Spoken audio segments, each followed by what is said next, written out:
Good morning and welcome to the first Unitarian Universalist Society of Albany, arranged a little differently than we've had for a while. Great to see you this morning. Spring is in the air. Can you sense it?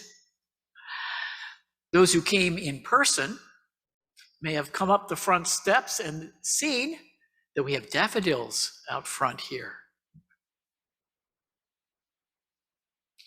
I had a little inspiration here. If you didn't, this is for the people on Zoom, so they can see daffodils too. On the point where Washington and West Streets come together, in the front of the sanctuary, we have a beautiful cherry tree that was planted not that long ago in the memory of Abby and Paul Jones, beloved members of our congregation. Every year, in the middle of April, it blooms and it gets more beautiful and grander every year as that tree gets larger. And I hope that it would be in bloom today, but I don't think it's quite there yet, but it will surely be in bloom by Easter. So keep your eye open for that. Today is also Palm Sunday, the traditional Christian Sunday that remembers Jesus' entrance to Jerusalem on a donkey.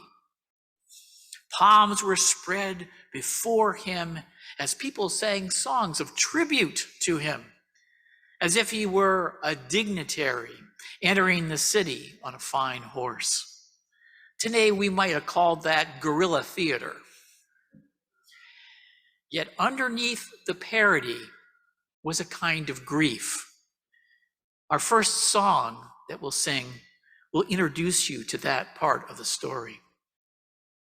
Before that, though, in anticipation of the beauty of cherry blossoms and the many beautiful trees that bloom this month and in May, let us begin celebrating them with the traditional Japanese song Sakura as we join together in the celebration of life.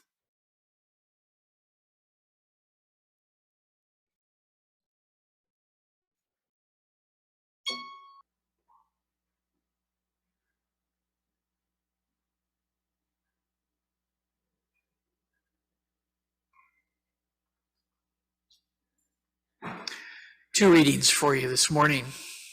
This first reading comes from a book by Dr. Michael De La Torres, and it's titled Embracing Hopelessness. Take, for example, Pope Benedict XVI's argument, quote, redemption is offered to us in the sense that we have been given hope, trustworthy hope, by virtue of which we can face our present, the present, even if it is arduous, can be lived and accepted if it leads towards a goal, if we can be sure of this goal, and if this goal is great enough to justify the effort of the journey, unquote. Speaking from a palatial Vatican, it becomes disingenuous to claim an arduous life. Even more, the ideology of some salvation history makes resistance futile, forcing the dissenters to question their own sanity. Easier to assimilate is believing in some heavenly goal that makes the present arduous life acceptable, to commit to actions derived from the dominant worldview, even when said acts are detrimental to our own being, because of the blessed assurance that our faithfulness in the here and now is redeemed in some future eschaton. However, rather than accepting dominant narratives of the basis of fabled future utopias, praxis that is based on the lived experience and worldviews of the poor and dispossessed is a primary act of resistance. Why? Because it refuses the normalized dominant narratives and codes. Resistance may not lead to some liberated utopia. Nevertheless, it does enable the liberating process of decolonizing of one's mind. In short, it leads to salvation here and now. That is, of course, a double-edged statement. It is to deny a promised transcendent future, and it is to resist or reject any Christian belief or teaching that presumes that to imitate Jesus is to accept abuse, pain, humiliation, or violation as, quote, carrying the cross, unquote. And from the Gospel of Mark. At 3 p.m, Jesus cried out in a loud voice, "Eli, Eli, why have you forsaken me?"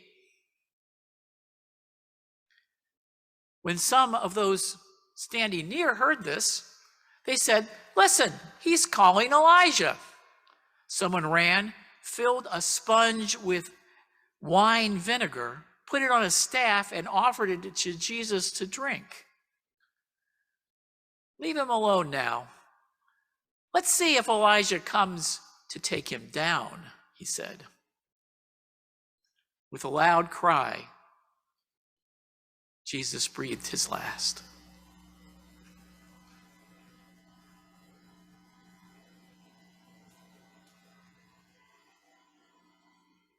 Our spoken meditation this morning comes from the late Reverend Dr. Hope Johnson. Hope Johnson was a beloved elder of Unitarian Universalism. She served as the congregational life consultant for the UUA's Central East region, of which we are a part, and the southern region as well. She brought specialties in conflict resolution and multicultural congregational development. Hope passed away in November 2020.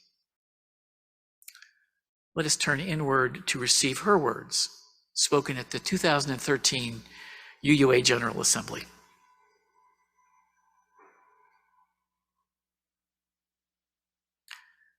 We are one, a diverse group of proudly kindred spirits, here not by coincidence, but because we choose to journey together. We are active and proactive. We care deeply. We live our love as best we can. We are one, working, eating, laughing, playing, singing, storytelling, sharing, and rejoicing, getting to know each other, taking risks, opening up, questioning, seeking, searching, trying to understand, struggling, making mistakes, paying attention, asking questions, listening, living our answers, learning to love our neighbors, learning to love ourselves, apologizing, forgiving with humility, and being forgiven through grace, creating the beloved community together.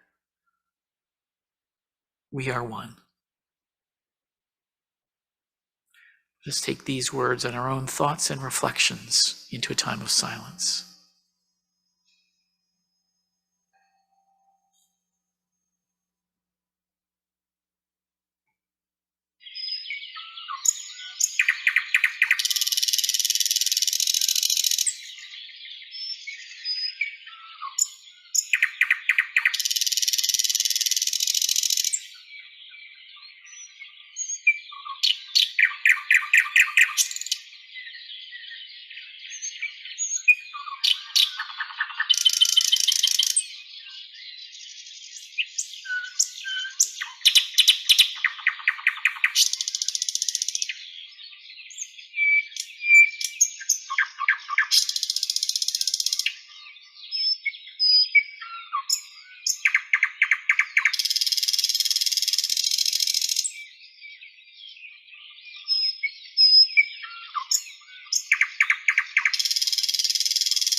Unitarianism, Universalism, and Unitarian Universalism have always been hopeful and optimistic faith traditions.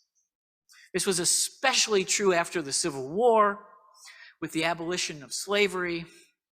That was a time of great leaps forward in technology and science. Advances in transportation and global trade was creating enormous wealth. A popular example of our optimistic faith of those days comes from Unitarian minister James Freeman Clarke. In 1886, Clarke published his Unitarian revision of Calvin's 5 points of theology. Calvin's restatement can be summarized as the fatherhood of God, the brotherhood of man, the leadership of Jesus, salvation by character, and the progress of mankind onward and upward forever.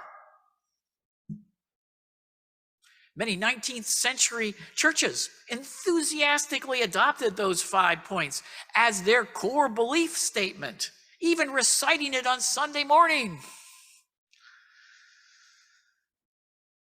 In the lifetime of many of us here, we've experienced a little bit of that surge of optimism after the fall of the Iron Curtain and the end of the Soviet Union back in 1989. The 1990s were a time of great expansion of global trade, science, and especially technology with the development of the microcomputer and the internet. Except for Y2K fears, we began this new millennium with a great deal of optimism that we could solve the world's problems and make it a better place through the spread of democracy. So much has changed in the last 22 years. 9/11, the war in Afghanistan and Iraq, the failed Arab Spring, the Syrian civil war and ISIS, the 2008 financial meltdown, overwhelming student debt burdens, the weakening of democracy around the world and the rise of authoritarian leaders, especially right here with the Trump presidency and his attempt to overturn the 2020 election on January 6th. And now, with having to adjust to living with COVID, the disruption of the global supply chain, which is driving inflation, and now the invasion of Ukraine by Russia. And of course, the dire warnings about global climate change.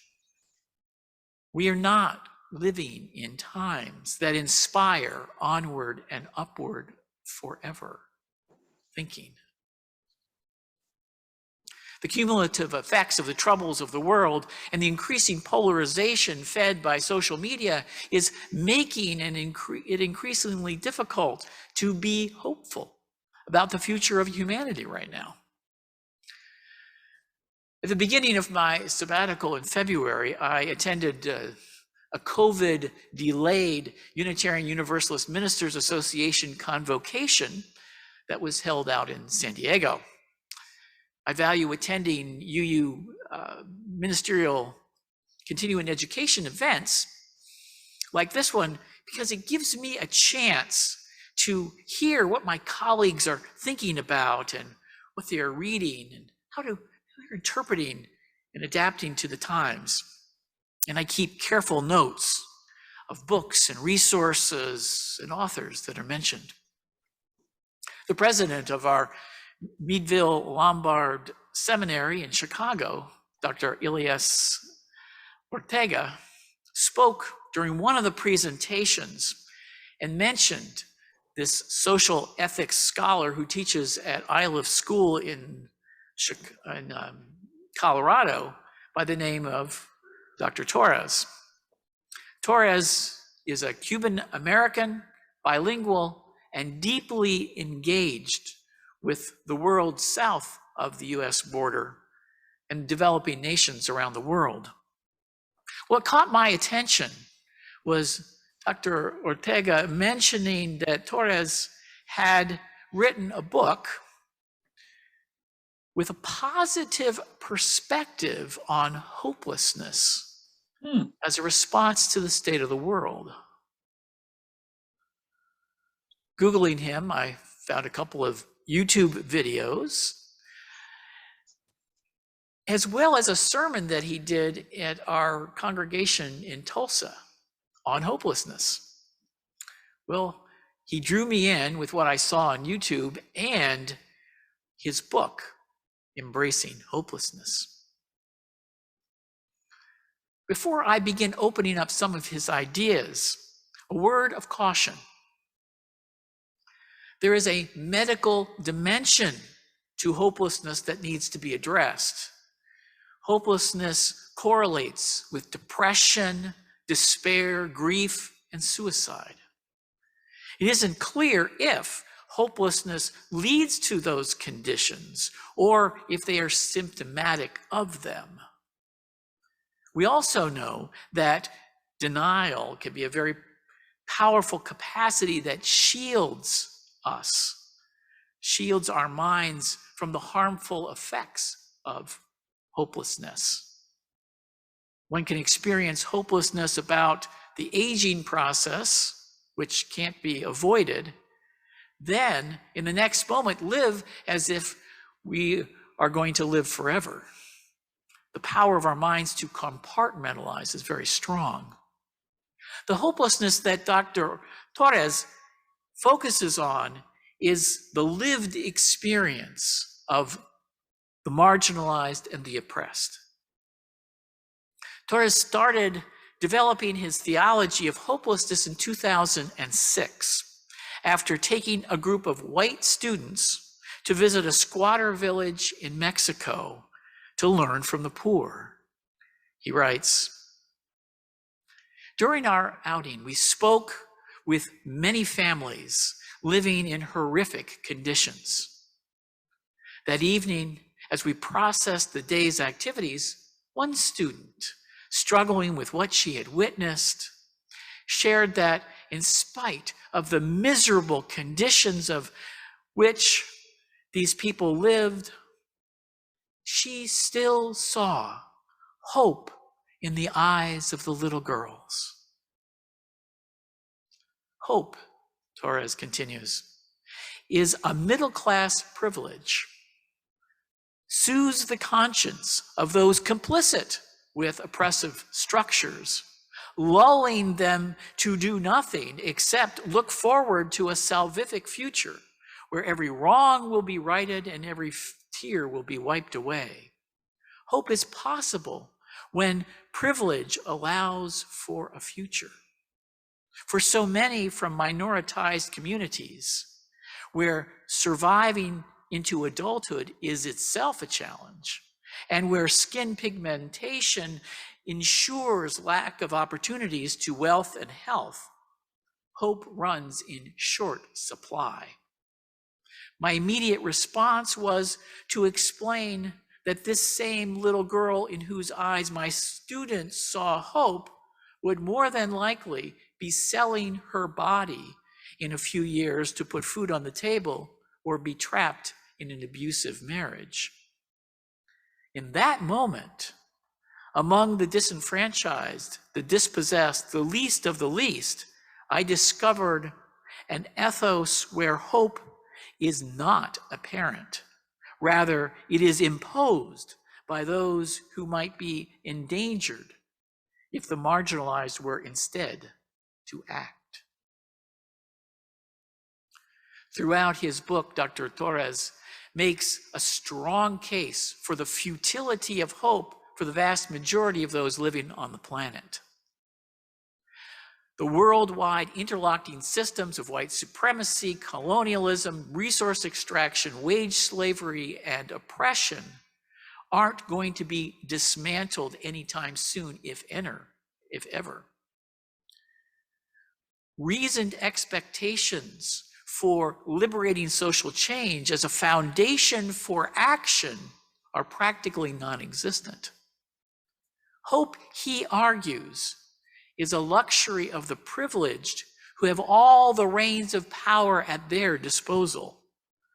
The scariest hope for Torres is the hope for salvation in the next life. This anesthesia is peddled by religion to keep the wretched in their place, accepting the hardships of their existence for the promise of heaven in the hereafter. It also justifies the abuse of their masters, demanding slaves obey to qualify for that reward.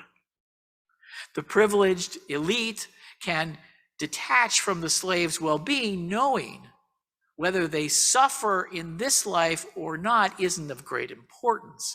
Feed, clothe, and shelter them just enough to keep them productive and extract their labor, because their reward will happen after they die. Not only are the marginalized oppressed by their overlords, but they are also written out of history, and their very existence hardly mentioned as part of the salvific narrative of the progress and triumph of the elite at the end of time. Their existence isn't part of the conversation of the coming rapture and paradise. Their lives are not even considered in the final judgment, except as a reference point for the virtues of the elite. This isn't the gospel we get from Jesus. The first hymn we sang, when Jesus looked from Olivet, speaks to how disaffected Jesus was from the power center of his religious tradition. Most coming to Jerusalem would have been awed by the splendor of the walled city, the amazing magnificence of the temple. But instead of awe, Jesus weeps. The combined heavy taxation from both the Romans and the temple were breaking subsistence farmers. The Romans came up with a clever way to loan money to the farmers so that they could pay their taxes. If they couldn't pay those loans back with interest, the Romans would confiscate their land as collateral. To be landless, homeless, meant then, as it does today, desperate poverty. Day laborers could only make enough in one day to buy one loaf of bread, enough to keep them from starving. And if they didn't get a job that day, they couldn't work. They couldn't eat. The whole new class of people were poor that didn't exist in Israel. And they suffered greatly without hope. These were the people that Jesus ministered to before going to Jerusalem. He understood their oppression, their interlocking systems that trapped them in poverty. When Jesus made his symbolic protests, entering Jerusalem on the donkey, which was the reversal of the usual dignitaries coming in on their fine horses with their entourages, and the overturning of the tables of the money changers in the temple, I doubt that he had any hope of making real change. He behaved just as the prophets of old, reminding the rulers of their betrayal of their covenant between God and Israel. As he prayed in the Garden of Gethsemane, he knew the terrible fate that was before him. Crucifixion wasn't something that was the first time for him. It happened a lot. a bitter cup that he did not want to drink. Jesus had no hope of some supernatural redemption after death. Still, he acted.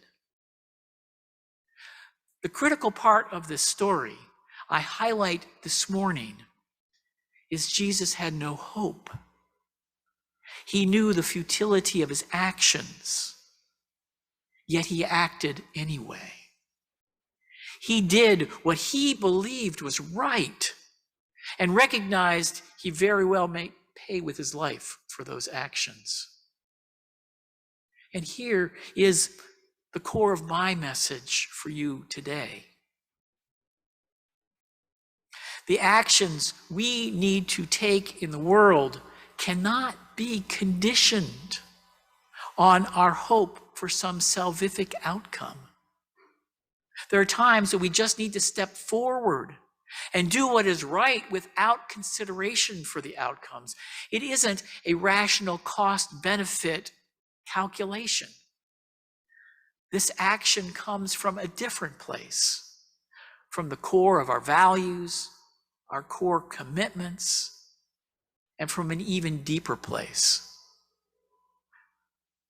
Motivating the prophetic action of Jesus was a deep love and appreciation of the marginalized, oppressed, unclean, violated, rejected people who he moved among and who moved his heart.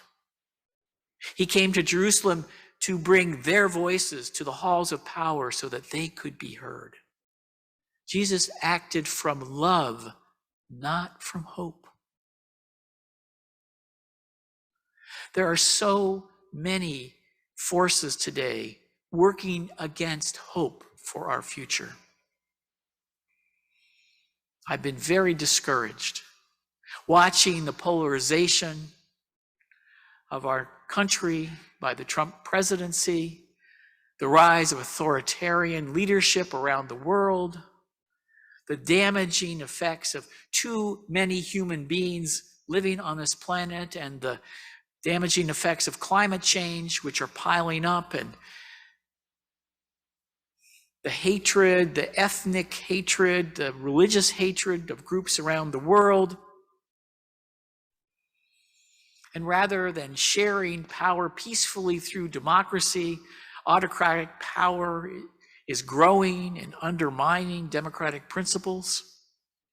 And Russia's invasion of Ukraine is proving false the vision of the 1990s, that interconnected global trade can keep nations at peace with each other through mutual dependence.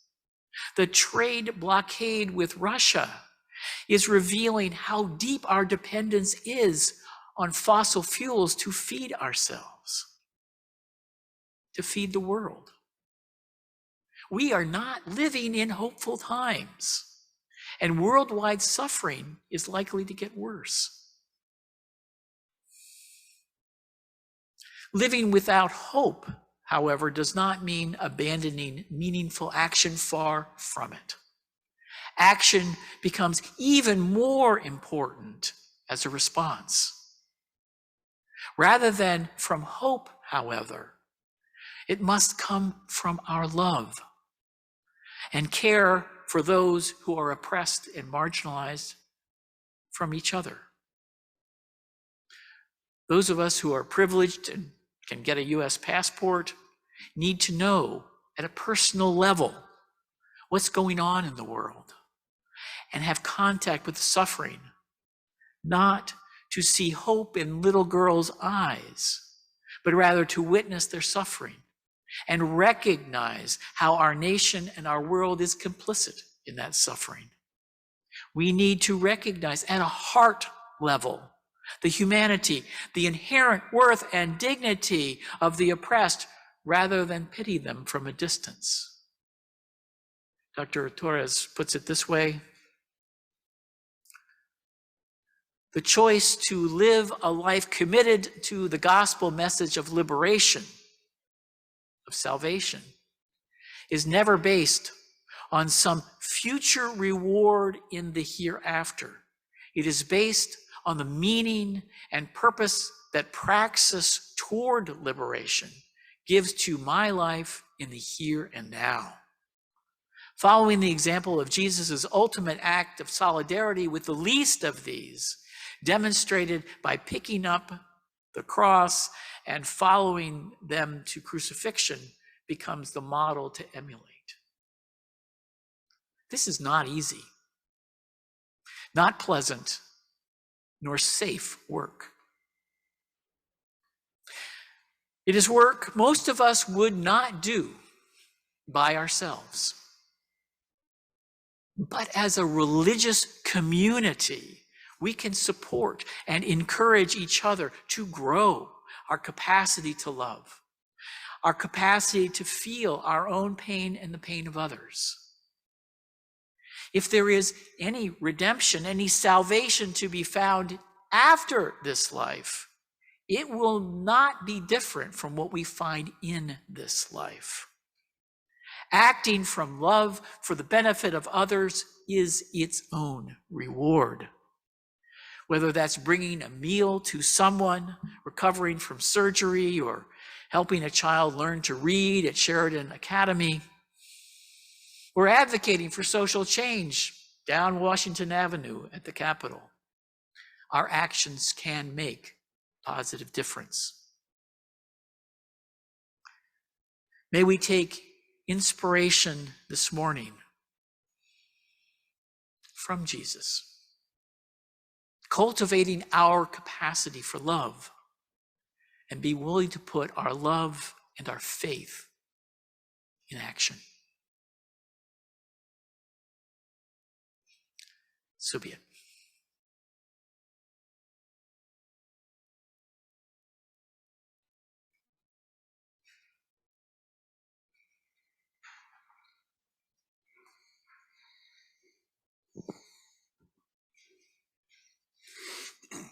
Good morning. My name is Eric Von Hausen, and I'll be the service associate today. An important way we celebrate life each Sunday is by offering an opportunity to practice generosity. Members and friends support our congregation with an annual pledge paid throughout the year. Another way to support the good work of this congregation is by making a generous contribution as we pass the plate, or via one of the options shown on this next slide. If you are joining us virtually, you can click on the tiny URL link in the chat window to contribute, or you can send a text to the number shown on the screen. The examples on the slide show how to label your text to indicate the amount and the purpose or intent of your gift. We must now say goodbye to our Facebook friends. Consider joining us on Zoom next time, or visit us in person at 405 Washington Avenue, Albany. You can find more information at albanyuu.org.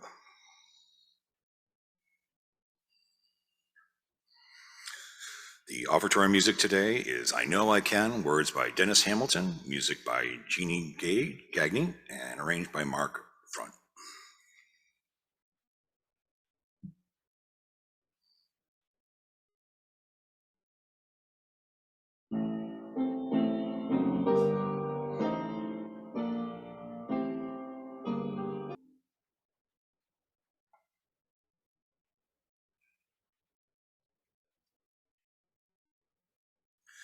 We enjoy welcoming guests and visitors to our service.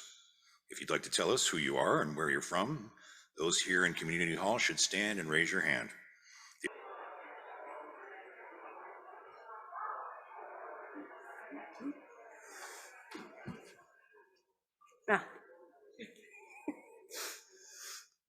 Good morning.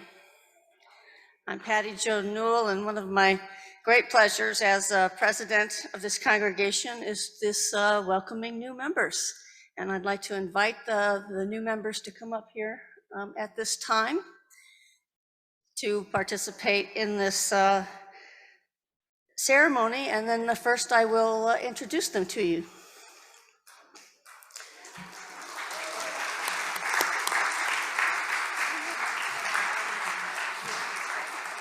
Okay.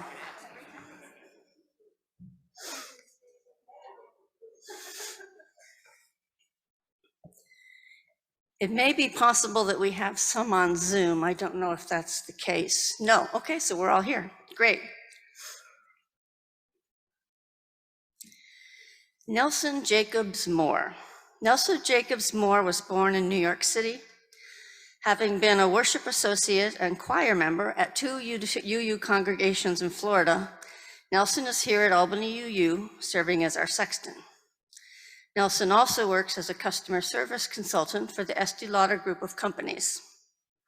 Nelson studied theater at the High School of Music and Art, Harlem School of the Arts, and Kingsborough Community College. Nelson was a professional actor and cabaret performer until he adopted his children. He is the proud father of a daughter and son, and proud grandfather to 2 granddaughters. Nelson and his former vocal trio, Black Tie, have been inducted into the Manhattan Association of Cabarets Hall of Fame. Fred Shepard. After high school, Fred went directly into the Navy, where he became an electronics technician on a destroyer. Shortly after leaving the Navy, Fred married his wife, Vera Jean. They had 2 daughters and 3 grandchildren. Jean died 5 years ago, missing the wedding of their first grandchild. After receiving his BA from John Jay College of Criminal Justice, Fred left the fire department and went to work for the U.S. General Services Administration as an electronics equipment specialist. Fred, like many of his friends, often spent hours discussing the origins of the universe using religion and science. The conflict in Fred's mind was resolved when he discovered that he suffered from cognitive dissonance. Fred first heard about Unitarianism in grammar school, but it wasn't until he met a girl who needed a ride to a dance being held at a Unitarian church in Albany that he finally began attending one. I'm so sorry to interrupt. If we could have those who are being introduced just give a little wave for the folks on Zoom. We can't read your name tags, so when your bio is being read, just give a little wave. Thank you for that. After Lucia Stimson. After high school, it was Lucia's ambition to become a nurse. She attended Hudson Valley Community College and received an associate's degree in nursing. Lucia worked locally at ACNH, some agencies, and then St. Mary's Hospital in Troy.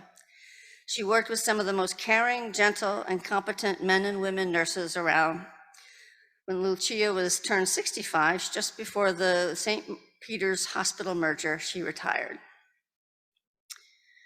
Lucia then joined the local YMCA, where she initiated a staff appreciation luncheon. It is here that she met Fred Shepard, whose company she still enjoys today. Together, Lucia and Fred began attending Albany UU. Stephanie Saunders.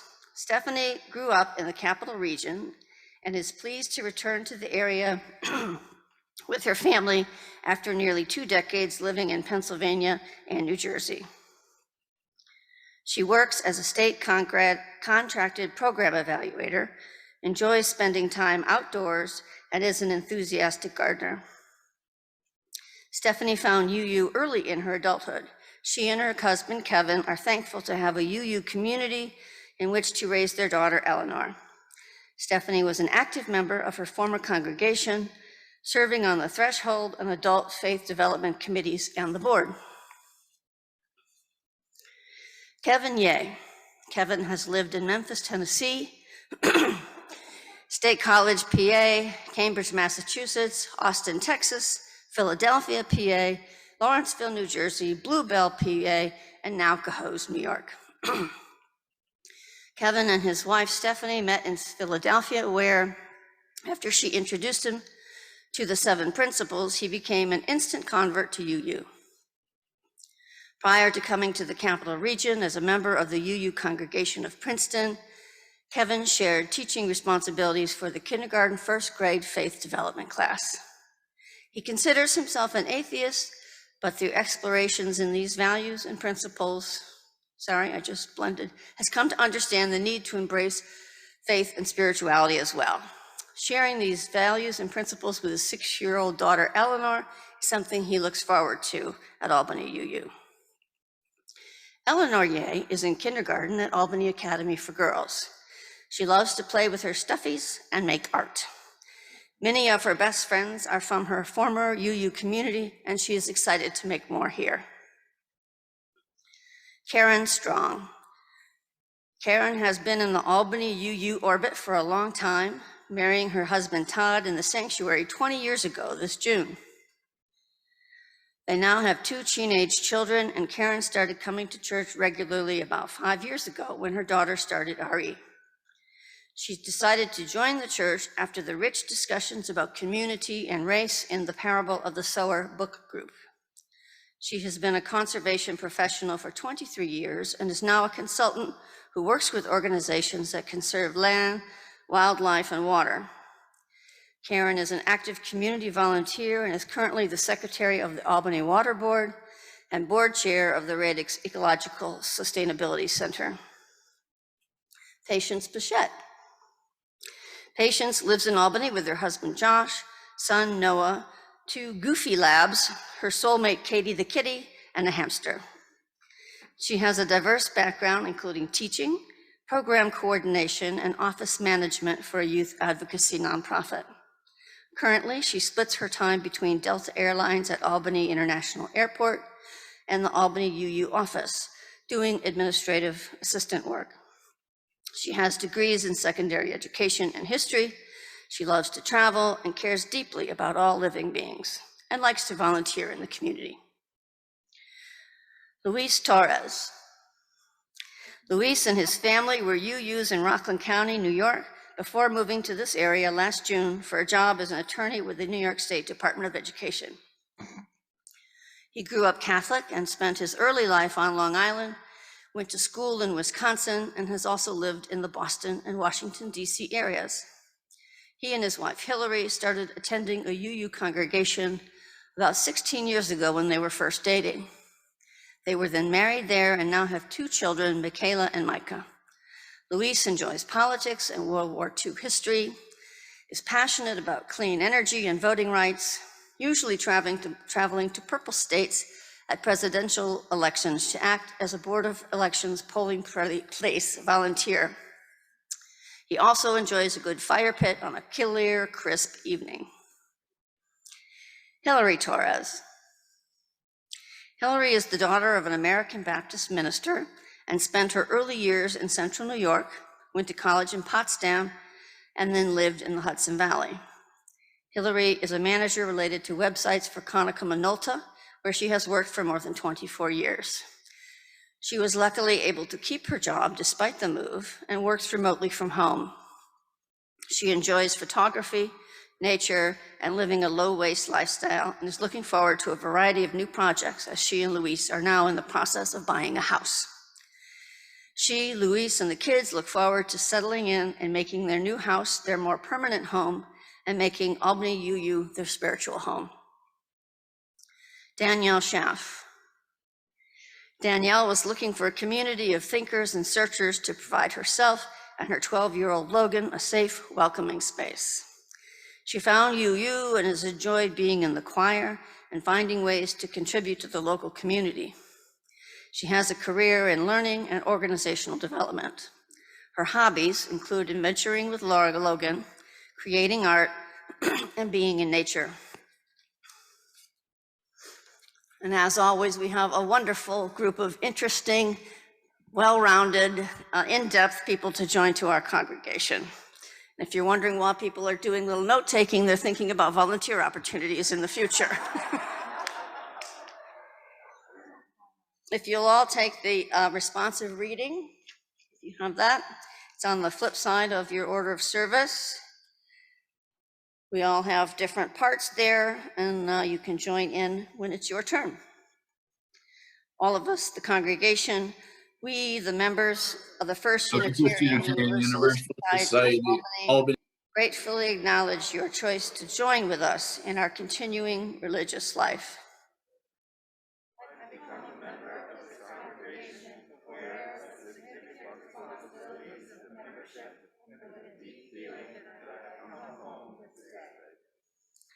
Ours is a faith which appreciates the past, envisions the future, and lives with passion in this moment. Remembering those who have brought us to this day, we celebrate your commitment and joyfully anticipate your participation.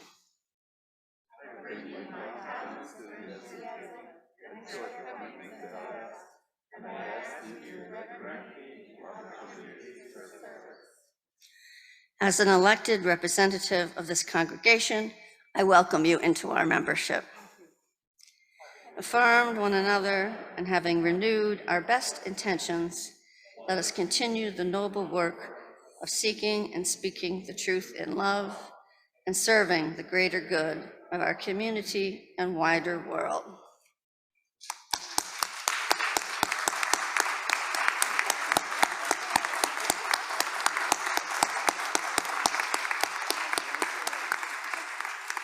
Welcome. For all the joys and sorrows that are left unspoken, and all the ones that we've heard, let us hold all of them in our hearts, and I'll move one last stone.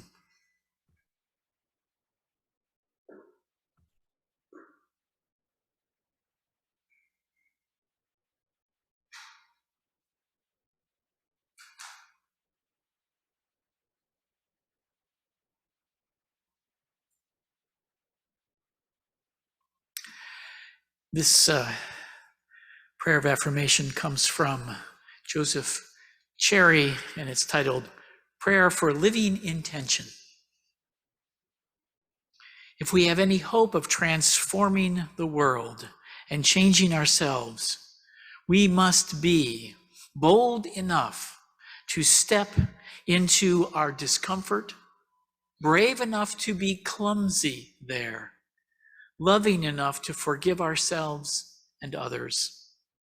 May we, as a people of faith, be granted the strength to be so bold, so brave, and so strong.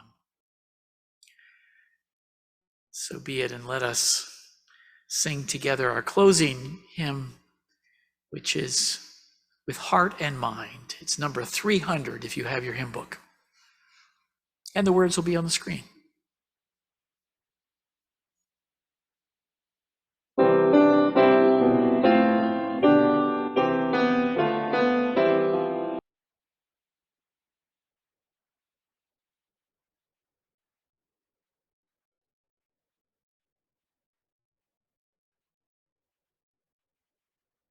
Join us in the words shown on the screen.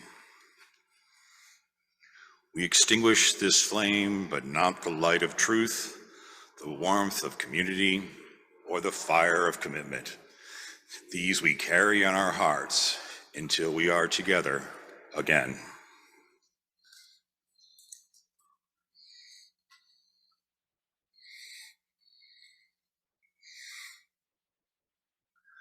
The benediction today is Emily Dickinson's A Light Exists in Spring. A light exists in spring, not present on the year at any other period when March is scarcely here. A color stands abroad on solitary fields that science cannot overtake, but human nature feels.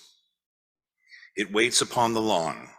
It shows the furthest tree. Upon the furthest slope, you know, it almost speaks to you. Then, as horizons step or noons report away, without the formula of sound, it passes and we stay. A quality of loss affecting our content, as trade had suddenly encroached upon a sacrament.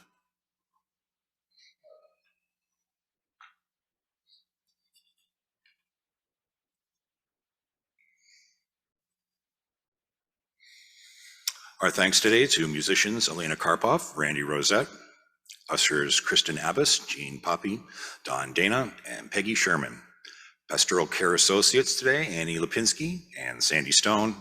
Service associate, Eric Von Hausen. Welcomers, Nancy Shea. Greeter was Kathy Hodges. Office support, Tammy Goddard and Patience Pichette. Technical support was Kate Pierce and Chuck Manning. The flowers given by Annie Lipinski in memory of her mother, Bronislawa Lipinski, who died 40 years ago this month. Wisdom Story illustrators John, Levi, Lucy, and Noah Edelson, and Charlotte